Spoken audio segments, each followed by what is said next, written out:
Today we're going to be looking at the last in the current wave of 6-inch Black Series figures that I'm going to be reviewing.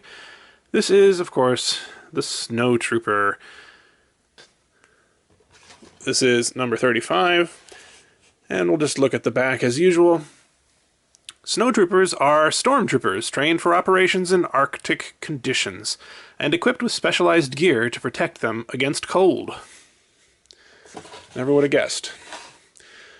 So yeah, let's go ahead and open this guy up and see what's going on with this outfit. Alright, here he is. And the thing that I noticed right away, before I even took him out of the package, was that there's a very stark difference in the coloration between the white parts and the parts that are supposed to be cloth, like this skirt here and sort of the undersuit, which are basically a beige, or almost a dark beige, or even a peach color. And quite frankly, that seemed weird to me. I was kind of expecting this to be an all-white figure. For example, this is the Force Awakens Snowtrooper commander or captain, I can't remember what they called it. And you can see that it's all white, and that seems to make sense from the perspective of camouflage. I mean, the purpose of having this white armor would be to blend in a snowy environment, one would think. But that's not going to work very well with this. He would stand out like a sore thumb. So, I don't know. I do think if you look back at the actual movie, you can see that there is a difference in coloration between the armor and the cloth portions, but it doesn't seem like it's that different, this stark of a contrast. I have seen pictures of the actual costumes as well that they have still on display places, and you know, it does look more or less like this, but I kind of wonder if it hasn't yellowed and aged over the years.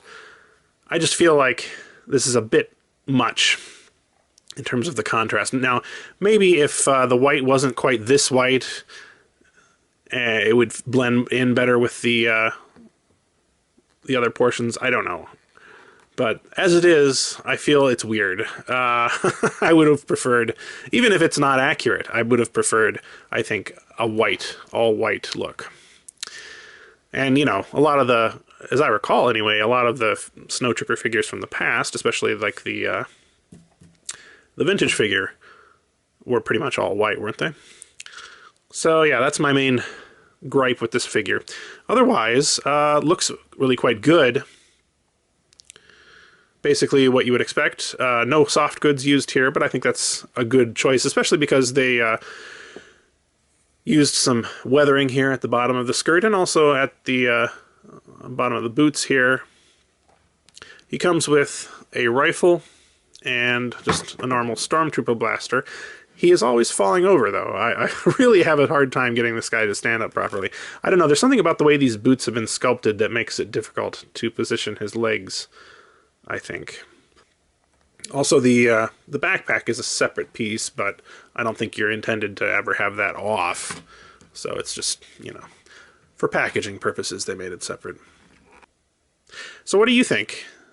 We talked about this a little bit with the AT-AT driver, but it's kind of an interesting question to think about whether you want something to be colored the way that you think of it, or the way you think you saw it on screen, or the way the costume actually was, or you know, actually was on screen if you look at it really closely. Personally, I would rather have had this be white, as I mentioned, but I'd be interested to hear what you guys have to say. That's about it for today. Thanks very much for watching.